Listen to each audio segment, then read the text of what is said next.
नमस्कार दोस्तों, स्वागत है आपका बिहार एक्सप्रेस न्यूज में। तो चलिए आपको लेकर चलते हैं आज की मुख्य और ताज़ा खबरें की ओर। इससे पहले आप वीडियो को किस शहर से देख रहे हैं कमेंट में जरूर बताएं और वीडियो अच्छी लगी तो वीडियो को लाइक करके चैनल को सब्सक्राइब जरूर करें।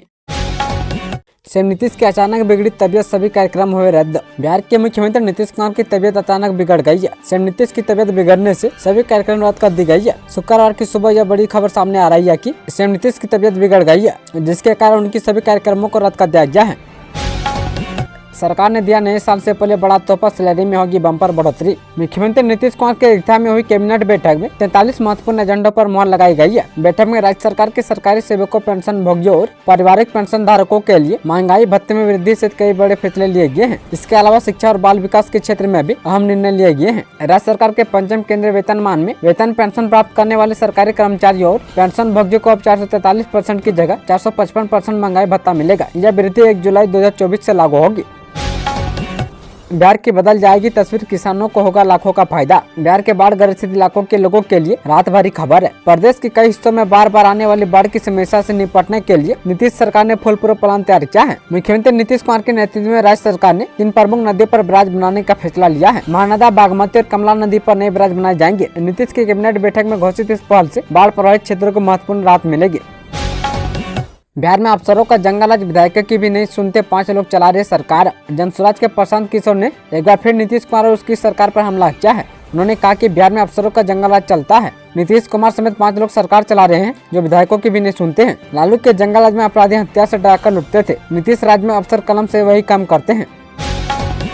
यात्रियों को रजौली से पटना के लिए मिलेगी आधुनिक बस सेवा। यात्रियों की सुविधा को देखते हुए बिहार राज्य पथ परिवहन निगम ने अपने बेड़े में 2 और बसों को शामिल किया है। अब पटना जाने के लिए कुल 36 बसें हो चुकी हैं। ट्रांसपोर्ट अधीक्षक रामनारायण दुबे ने बताया कि नवादा से पटना जाने के लिए बिहार राज्य पथ परिवहन निगम के पास कुल 34 बसें सेवा दे रही है। हर 15 से 20 मिनट पर पटना जाने के लिए बस तैयार रहती है। जिले में 17.24 करोड़ रुपए की लागत से 167 पंचायतों में 182 खेल मैदान होंगे विकसित। ग्रामीण विकास विभाग अंतर्गत मनरेगा योजना के तहत जिले में कुल 1725.94 लाख करोड़ की लागत से 167 ग्राम पंचायतों में 182 खेल मैदान का निर्माण कार्य शुरू किया गया है। मुख्यमंत्री नीतीश कुमार ने पटना से इसकी विधिवत शुरुआत की है। खेल मैदान निर्माण का मुख्य उद्देश्य ग्रामीण क्षेत्रों में खेल की आधारभूत संरचनाओं को विकसित करते हुए युवाओं के बीच खेलकूद के प्रति जागरूकता को बढ़ाना और प्रतिस्पर्धाओं के अवसर उपलब्ध कराना है। बिहार को मिलेगी बाढ़ से मुक्ति, 3 नदियों पर नए ब्रिज का होगा निर्माण। बिहार के लोगों के लिए एक राहत वाली खबर है। बिहार सरकार ने राज्य के बाढ़ग्रस्त क्षेत्रों को राहत देने के लिए एक बड़ा कदम उठाया है। गुरुवार को सीएम नीतीश कुमार की अध्यक्षता में हुई कैबिनेट मीटिंग में 3 प्रमुख नदियों पर नए ब्रिज बनाने का निर्णय लिया गया है। इससे बाढ़ से जूझ रहे इलाकों को काफी फायदा होगा। बिहार में शराबबंदी को फेल कर रहे अधिकारी, मंत्री के ऐलान से अफसर हैरान। बिहार की नीतीश सरकार ने सूबे में 2016 से शराबबंदी लागू कर रखा है, लेकिन सूबे में अभी भी बहुत ही आराम से शराब मिल जाता है। लेकिन अब इसे रोकने के लिए नीतीश सरकार और सख्त कदम उठाने जा रही है। इस बात का संकेत खुद बिहार सरकार में मद्य निषेध विभाग के मंत्री रत्नेश सदा ने दिया है। जानकारी के मुताबिक गुरुवार को विभाग अधिकारियों के साथ मंत्री ने समीक्षा बैठक की। इस दौरान उन्होंने कहा कि राज्य में शराबबंदी कानून को सफल बनाने के लिए सरकार सख्त है। इसमें किसी भी तरह की लापरवाही बर्दाश्त नहीं की जाएगी। नीतीश के पिटारे से नियोजित शिक्षकों के लिए गुड न्यूज। बिहार सरकार ने नियोजित शिक्षकों को बड़ी राहत देते हुए गुरुवार को घोषणा की कि ऐसे शिक्षक अपनी सेवाओं की नियमित होने और उन्हें सरकारी कर्मचारी का दर्जा दिए जाने के बाद भी अपने वर्तमान पदस्थापन पर बने रहेंगे। मुख्यमंत्री नीतीश कुमार की अध्यक्षता में गुरुवार को यहाँ हुई मंत्रिमंडल की बैठक में इस आशय का निर्णय लिया गया है। राजगीर में बनेगी फिल्म सिटी, सरकारी स्कूलों में एक्टिंग सीखेंगे बच्चे। बिहार के सरकारी स्कूल में एक्टिंग का भी कोर्स होगा। स्कूलों में टीवी, फिल्म, स्टेज कलाकार बनाने के लिए प्राइमरी स्तर पर ट्रेनिंग दी जाएगी। इसमें कला, संस्कृति एवं युवा विभाग और शिक्षा विभाग संयुक्त रूप से काम करेंगे। वहीं स्कूल स्तर पर यदि छात्र ड्रामा आर्ट्स में बेहतर प्रदर्शन करते हैं तो सरकार की तरफ से उनको प्रशिक्षित किया जाएगा। इसके साथ ही इन्हें हिंदी, भोजपुरी, तमिल, तेलुगु सहित अन्य भाषाओं में बनने वाले फिल्मों में काम दिलाने में सहयोग किया जाएगा। बिहार में जल्द 545 नए पदों पर होगी नियुक्ति, प्रपोजल को मिल गई हरी झंडी। 500 नए पदों के सृजन को मंत्रिमंडल से मंजूरी मिल गई है। मंत्रिमंडल के अपर मुख्य सचिव डॉक्टर एस सिद्धार्थ ने बताया कि अल्पसंख्यक कल्याण विभाग में प्रखंड अल्पसंख्यक कल्याण पदाधिकारी के 459 आधिकारिक पदों का सृजन किया गया है। इसके साथ ही मंत्रिमंडल की बैठक में कुल 43 प्रस्ताव स्वीकृत किए गए हैं। अति विशिष्ट नेत्र विज्ञान केंद्र राजेंद्र नगर के सुगम संचालन के लिए 18 अनुपयोगी पदों को खत्म कर दिया गया है। अगरबत्ती की स्टार्टअप ने बदल दी शख्स की किस्मत, आप दे रहे बेरोजगारों को रोजगार। निवेशकों को विभिन्न प्रकार की सहूलियतों व इंसेंटिव के वादे के साथ गुरुवार को राजधानी ज्ञान भवन में 2 दिवसीय Bihar business connect global invest meet आरंभ हुआ। उप मुख्यमंत्री सम्राट चौधरी विजय कुमार ने बिजनेस कनेक्ट का आरंभ किया। उद्योग मंत्री नीतीश मिश्रा व श्रम संसाधन मंत्री संतोष कुमार सिंह इस मौके पर विशेष रूप से मौजूद थे। नीतीश सरकार ने राज्य के कर्मचारियों को दिया तोहफा। मंत्रिमंडल ने पंचम केंद्रीय वेतनमान प्राप्त करने वाले कर्मियों और पेंशनरों के महंगाई भत्ते में 3% और अष्टम केंद्रीय वेतनमान प्राप्त कर्मियों और पेंशनरों के महंगाई भत्ते में 7% की वृद्धि कर दी गई है। बिहार के नए डीजीपी ने अपनाया नया तरीका, एसपी डीएसपी की बढ़ा दी जिम्मेदारी। बिहार में कहीं भी बड़ी घटना होने पर जिले के एसपी और अन्य वरीय अधिकारी घटनास्थल पर जाएंगे। इसके अलावा ऐसी बड़ी आपराधिक घटनाओं की जांच की भी मॉनिटरिंग करेंगे ताकि समय रहते इसका अनुसंधान पूरा किया जा सके। डीजीपी विनय कुमार ने इस बाबत सभी वरीय पुलिस अधिकारियों को दिशा निर्देश दिया है। आपराधिक कांडों के अनुसंधान में अधिक से अधिक तकनीक का इस्तेमाल करने को भी कहा गया है। सीमांचल के लोग हो जाएंगे खुश, तेजस्वी यादव ने कर दिया बड़ा वादा। बिहार विधानसभा में नेता प्रतिपक्ष और उप मुख्यमंत्री तेजस्वी यादव ने सीमांचल के लोगों से ऐसा वादा किया जिससे सुनकर दिल खुश हो जाएगा। तेजस्वी के ऐलान से सियासत भी तेज हो गई है। तेजस्वी यादव आए दिन नए नए वादे कर रहे हैं। तेजस्वी यादव ने वादा करते हुए कहा कि अगर वर्ष 2025 में उनकी सरकार बनी तो कोसी व सीमांचल का विकास उनकी प्राथमिकता होगी। इसके लिए कोसी व सीमांचल के लिए अलग अलग डेवलपमेंट अथॉरिटी का गठन किया जाएगा। इसके अलावा हर एक व्यक्ति को 200 यूनिट बिजली फ्री दी जाएगी और महिलाओं के सशक्तिकरण के लिए सत्ता में आते ही माई बहन मान योजना भी पूरे सूबे में लागू होगी और इसमें हर महिलाओं के खाते में हर माह 2500 रुपए दिए जाएंगे। लेट क्रोमेट से रंगी हल्दी की बिक्री पर लगेगा प्रतिबंध। आयुर्वेदिक औषधि, कम रसोई के अनिवार्य मसाले, हल्दी की शुद्धता व गुणवत्ता सुनिश्चित करने के लिए सरकार सख्त कदम उठाने जा रही है। सरकार जल्द ही लेट क्रोमेट से रंगी हल्दी की बिक्री प्रदेश में प्रतिबंधित कर सकती है। प्रतिबंधित होने के बाद यदि हल्दी की किसी नमूने में लेट क्रोमेट की पुष्टि होती है तो संबंधित व्यापारी पर तुरंत सख्त कार्रवाई की जा सकेगी। कौन है पूर्व आईएएस अपराजिता सारंगी जिन्होंने प्रियंका गांधी को थमाया 1984 वाला बैग। संविधान निर्माता बाबा साहेब डॉक्टर भीमराव अम्बेडकर और संविधान की कथित अपमान पर जारी सियासत और सियासी लड़ाई में ओडिशा से भाजपा की सांसद अपराजिता सारंगी अब सुर्खियों में आ गई है, जब उन्होंने शुक्रवार को संसद के शीतकालीन सत्र के आखिरी दिन कांग्रेस महासचिव और वायनाड से नवनिर्वाचित सांसद प्रियंका गांधी के हाथों में 1984 की सिख दंगों को जताने वाला और खून से 1984 लिखा बैग उनके हाथों में थमा दिया, जिसके बाद से सियासत गरमाई हुई है। बिहार में आएगी नौकरियों की बाहर, अडानी, हल्दीराम समेत ये कंपनियां करेंगे भरपूर निवेश। बिहार की राजधानी पटना में आयोजित 2 दिवसीय global invest summit Bihar business connect 2024 में बड़े पैमाने पर निवेश प्रस्ताव पर हस्ताक्षर किए गए हैं। इससे राज्य में नौकरियों की बाहर आने वाली है। सन पॉकेटो मिल्कन्स कंपनी ने अकेले रिन्यूएबल एनर्जी के क्षेत्र में 37,700 करोड़ रुपए का निवेश बिहार में करने का ऐलान किया है। वहीं उद्योगपति गौतम अडानी के अडानी ग्रुप ने भी 20,000 करोड़ रुपए का निवेश करने का प्रस्ताव दिया है। इसके अलावा हल्दीराम, एनएचपीसी, एनटीपीसी और श्री सीमेंट जैसी कंपनियों ने भी एमयू साइन किए हैं। शिक्षकों की नेतागिरी नहीं चलेगी, सिद्धार्थ ओले राजनीतिक करने वाले टीचर होंगे ट्रांसफर। बिहार के सरकारी स्कूलों में तैनात शिक्षकों की अब नेतागिरी नहीं चलेगी। नई विशिष्ट शिक्षक नियमावली को हाल ही में नीतीश कैबिनेट से मंजूरी मिली है। इसके तहत स्थानीय राजनीति में संलिप्त रहने वाले शिक्षकों के खिलाफ शिक्षा विभाग सख्त रवैया अपनाएगा। अपर मुख्य सचिव सिद्धार्थ ने गुरुवार को कहा कि अगर कोई टीचर विद्यालय के माहौल बिगड़ता है और लोकल पॉलिटिक्स में शामिल होता है या अन्य शिक्षकों को तंग करता है तो उसका ट्रांसफर कर दिया जाएगा। नए साल में शुरू होगा विक्रमशिला विश्वविद्यालय के काम पीएम मोदी करेंगे शिलान्यास। बिहार में नालंदा यूनिवर्सिटी की तर्ज पर प्राचीन विक्रमशिला विश्वविद्यालय को भी नए स्वरूप में बनाया जाएगा। भागलपुर जिले के कालगांव में अंतिचक के पास प्रस्तावित सेंट्रल यूनिवर्सिटी का काम नए साल में शुरू हो जाएगा। प्रधानमंत्री नरेंद्र मोदी अप्रैल से मई के बीच इसका शिलान्यास करेंगे। अप्रैल 2025 तक भूमि अधिग्रहण और डीपीआर बनाने से लेकर टेंडर तक का काम पूरा हो जाएगा। यह जानकारी बिहार के उप मुख्यमंत्री सम्राट चौधरी ने दी। बिहार में कल से बढ़ेगी ठंड, 4 डिग्री तक गिरेगा पारा। बिहार में शनिवार से ठंड का प्रकोप तेज होने की आशंका है। वहीं शनिवार से प्रदेश भर में रात के तापमान में 3 से 4 डिग्री सेल्सियस तक की गिरावट आने के आसार है। वहीं मौसम विभाग ने पूरे बिहार में घने से लेकर मध्य स्तर का कोहरा छाए रहने का अलर्ट भी जारी किया है।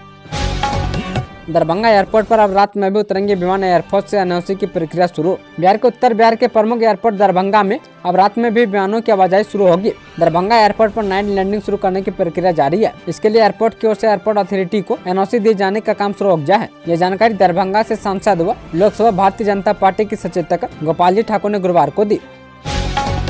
बिहार के इन 5 शहरों में कैमरों की निगरानी में होगी ड्राइविंग टेस्ट, परिवहन विभाग ने दी जानकारी। बिहार के 5 नए शहरों में जल्द ही अत्याधुनिक तरीके से कैमरों की निगरानी में ड्राइविंग टेस्ट होगा। इनमें गया, भागलपुर, दरभंगा, पूर्णिया और सारण शामिल है। इसके लिए इन शहर में पहले से बने टेस्टिंग ट्रैक का ऑटोमेशन होगा। परिवहन विभाग के द्वारा एक काम मारुति सुजुकी के फंड से कराया जाएगा। जेडीयू ने मोहम्मद साकिबुल हसन को दी बड़ी जिम्मेदारी, 2025 के चुनाव में निभाएंगे अहम भूमिका। मोहम्मद साकिबुल हसन को जदयू अल्पसंख्यक प्रकोष्ठ का प्रदेश सचिव बनाया गया है, जिस पर जदयू प्रकोष्ठ में खुशी की लहर है। उन्होंने जदयू के राष्ट्रीय अध्यक्ष नीतीश कुमार सहित अन्य नेताओं का आभार प्रकट किया है। मोहम्मद साकिबुल हसन को जदयू का निष्ठावान नेता माना जाता है और उनसे 2025 के चुनाव में पार्टी को काफी उम्मीदें हैं। जेडीयू के बाद चिराग पासवान ने भी रखी अपनी राय। राज्यसभा में केंद्रीय गृह मंत्री अमित शाह ने कहा था कि अब अम्बेडकर का नाम लेना एक फैशन हो गया है। इतना नाम अगर भगवान का लेते तो 7 जन्मत स्वर्ग मिल जाता। अब इस बयान के बाद देश की सियासत गर्मा गई है। कांग्रेस ने इस बयान को लेकर बड़ा मुद्दा बना दिया है, तो पूरे देश में विपक्ष इसको लेकर हंगामा कर रहा है। हालांकि बीजेपी की सहयोगी पार्टियों ने अमित शाह का समर्थन किया है।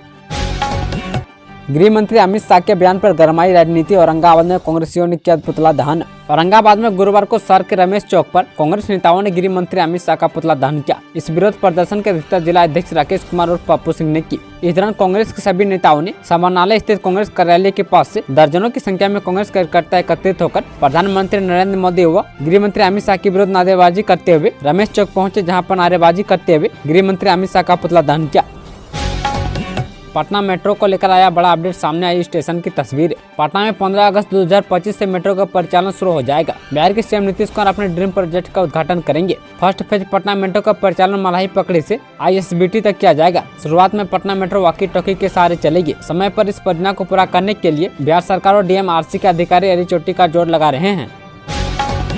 लालू यादव ने बाबा साहेब को बताया भगवान। गृह मंत्री अमित शाह पर दिया विवादित बयान। गृह मंत्री अमित शाह की ओर से बाबा साहब भीमराव अम्बेडकर पर की गई टिप्पणी को लेकर राजद सुप्रीमो लालू यादव ने बड़ा बयान दिया है। बुधवार को मीडिया कर्मियों से बात करते हुए उन्होंने कहा कि अमित शाह पागल हो गए हैं। उन्हें बाबा साहब अम्बेडकर से नफरत है। हम उनके इस पागलपन की निंदा करते हैं। हमने उनके बयान को सुना है। उनकी बातों से ऐसा लगता है कि वो अम्बेडकर से घृणा करते हैं। इस दौरान उन्होंने गृह मंत्री को नसीहत दी है कि उन्हें राजनीति छोड़ देनी चाहिए और इस्तीफा देकर चले जाना चाहिए। बिहार के ग्रामीण खिलाड़ियों को बड़ी सौगात। सीएम नीतीश ने 6000 से अधिक गांवों को दिया खेल मैदान। बिहार में लगातार खेल को बढ़ावा दी जा रही है। खिलाड़ियों के लिए सरकार कई तरह की व्यवस्थाएं कर रही है। खेल की दशा को बदलने और ग्रामीण स्तर के खिलाड़ियों को सुविधा देने के लिए सीएम नीतीश कुमार ने राज्य में बड़ी शुरुआत की है। गुरुवार को राज्य के सभी 534 प्रखंडों के 5671 पंचायतों में खेल मैदान के निर्माण कार्य का शुभारंभ किया गया है। बिहार में कुल 6559 खेल मैदान बनाए जाएंगे। राज्य सरकार की ओर से इस योजना से अब पंचायत स्तर तक के खिलाड़ियों को भी खेलने के लिए बेहतर ग्राउंड मिल सकेगा। भागलपुर में सुल्तानगंज कस्तूरबा विद्यालय से 2 छात्रा लापता। छानबीन करने हॉस्टल पहुंची पुलिस। भागलपुर जिले के सुल्तानगंज के कृष्णानंदन सूर्यमंडल इंटर स्कूल कैंपस में संचालित कस्तूरबा गांधी बालिका आवासीय विद्यालय से 2 छात्रा अचानक लापता हो गई है। जानकारी मिलने के बुधवार की रात को दोनों छात्रा विद्यालय परिसर की दीवार फांदकर भागी है। गुरुवार को जब दोनों छात्रा लापता मिली तो सनसनी फैल गई। वहीं जिला शिक्षा पदाधिकारी DSP सह थानाध्यक्ष BDO आदि मौके पर पहुंचे और छानबीन में जुटे हैं। हैरान करने वाली बात यह है कि विद्यालय कैंपस में लगे CCTV कैमरे भी खराब पड़े हैं। 25 लाख तक के होम लोन पर ब्याज सब्सिडी मिडिल क्लास के लिए मोदी सरकार की स्कीम है। वैसे तो केंद्र सरकार ने प्रधानमंत्री आवास योजना शहरी को अपने पहले कार्यकाल में ही लॉन्च किया था, लेकिन इसके दूसरे चरण को मंजूरी अगस्त 2024 में दी गई है। इस योजना में शहरी गरीब और मध्यवर्गीय परिवारों को सरकार मदद कर उनके घर के सपनों को साकार करती है। जानकारी के लिए बता दें कि PMOIU के तहत 1.18 करोड़ आवासों को स्वीकृति दी गई थी, जिनमें से 85.5 लाख से अधिक आवास पूरे कर लाभार्थियों को सौंपे जा चुके हैं और बाकी आवास निर्माणाधीन है। नीतीश सरकार पटना में बनवाएगी 246 मीटर लंबी सुरंग। लाखों लोगों को मिलेगा फायदा। बिहार में इन दिनों कई प्रोजेक्ट्स पर काम जारी है। पटना में मेट्रो का निर्माण हो रहा है। इसके अलावा एलिवेटेड रोड और ग्रीनफील्ड 4 लेन भी बनाया जा रहा है। इसी कड़ी में बिहार सरकार ने पटना एयरपोर्ट के रनवे को बढ़ाने के लिए फुलवारी गुमटी के पास 286 मीटर लंबी सुरंग बनाने का निर्णय लिया है। इस सुरंग के बन जाने से एयरपोर्ट का रनवे 250 से 300 मीटर तक लंबा हो जाएगा। इससे बड़े विमानों को उड़ान भरने और लैंडिंग में आसानी होगी। इस सुरंग का डिजाइन रेलवे के पुल निर्माण निगम ने तैयार किया है। बिहार में रिन्यूएबल एनर्जी सेक्टर के लिए नई नीति आएगी जल्द। बिहार में अक्षय ऊर्जा यानी रिन्यूएबल एनर्जी सेक्टर के लिए नई नीति जल्द ही आने वाली है। पटना में आयोजित निवेशक सम्मेलन बिहार बिजनेस कनेक्ट 2024 में राज्य सरकार की ओर से गुरुवार को यह घोषणा की गई है। इस दौरान ऊर्जा विभाग के सचिव पंकज कुमार पाल ने देश विदेश से आए निवेशकों से बिहार में नवीकरण ऊर्जा के क्षेत्र में निवेश करने की अपील की है। उन्होंने कहा कि रिन्यूएबल एनर्जी सेक्टर के लिए नई नीति तैयार कर ली गई है और जल्द इसे नीतीश कैबिनेट से मंजूरी मिल जाएगी। शिक्षा विभाग ने घोषित किया teacher of the month. S Siddharth ने 12 शिक्षकों को किया सम्मानित। शिक्षा विभाग ने टीचर ऑफ द मंथ की घोषणा कर दी है। राज्य के 1 दर्जन शिक्षकों को बेहतर प्रदर्शन के लिए उन्हें सम्मानित किया गया है। एस सिद्धार्थ ने उत्कृष्ट कार्य के लिए बिहार के 12 शिक्षकों को सम्मानित किया है। एस की तरफ से सभी 12 शिक्षकों को प्रशस्ति पत्र सौंपा गया है।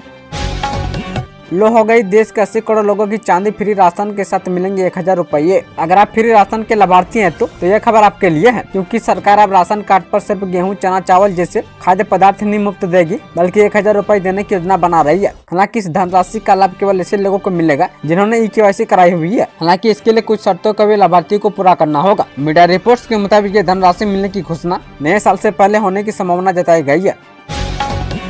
पटना में महिला को अगवा कर 3 दहाड़े गैंगरेप, सभी आरोपी फरार। पटना से सटे विक्रम में धान का बोझा बांध रहे एक महिला का 4 युवकों ने अपहरण कर लिया। इसके बाद बारी बारी से उसके साथ दुष्कर्म किया। घटना की लिखित शिकायत पीड़ित महिला ने स्थानीय थाने में दर्ज कराई है। इधर सामूहिक दुष्कर्म के बाद सार्वजनिक होने के बाद मौके पर पुलिस ने छानबीन शुरू की। अब तक कोई भी आरोपित पुलिस की पकड़ में नहीं आ सका है। गांव में टूटी सड़क या गड्ढे दिखे तो इस ऐप पर करें शिकायत, होगी कार्रवाई। बिहार में गांव की सड़कों की निगरानी हमारा बिहार हमारी सड़क मोबाइल ऐप से होगी। मुख्यमंत्री नीतीश कुमार आज इस मोबाइल ऐप का लोकार्पण करेंगे। ग्रामीण कार्य विभाग ने इस एंड्रॉइड आधारित मोबाइल ऐप का निर्माण किया है। इस ऐप के माध्यम से आम जन सड़कों की खराब स्थिति जैसे गड्ढे, क्षतिग्रस्त किनारे और अन्य समस्याओं की रिपोर्ट सीधे संबंधित अधिकारियों को कर सकेंगे। बिहार में नौकरी का मौका पद प्रभारियों की होगी बहाली, करना होगा ये काम। बिहार में ग्रामीण कार्य विभाग ने गांव की सड़कों की ओर बेहतर तरीके से निगरानी के लिए पद प्रभारी बाहर करने का निर्णय लिया है। सड़कों की गुणवत्ता को और बेहतर बनाए रखने के लिए ये समर्पित कर्मचारी होंगे। इनकी जिम्मेवारी होगी कि वे बन चुकी सड़कों की गुणवत्ता को बेहतर बनाए रखे। विभाग ने राज्य के हर 10 पंचायत पर एक पद कार्य प्रभारी की तैनाती का निर्णय लिया है।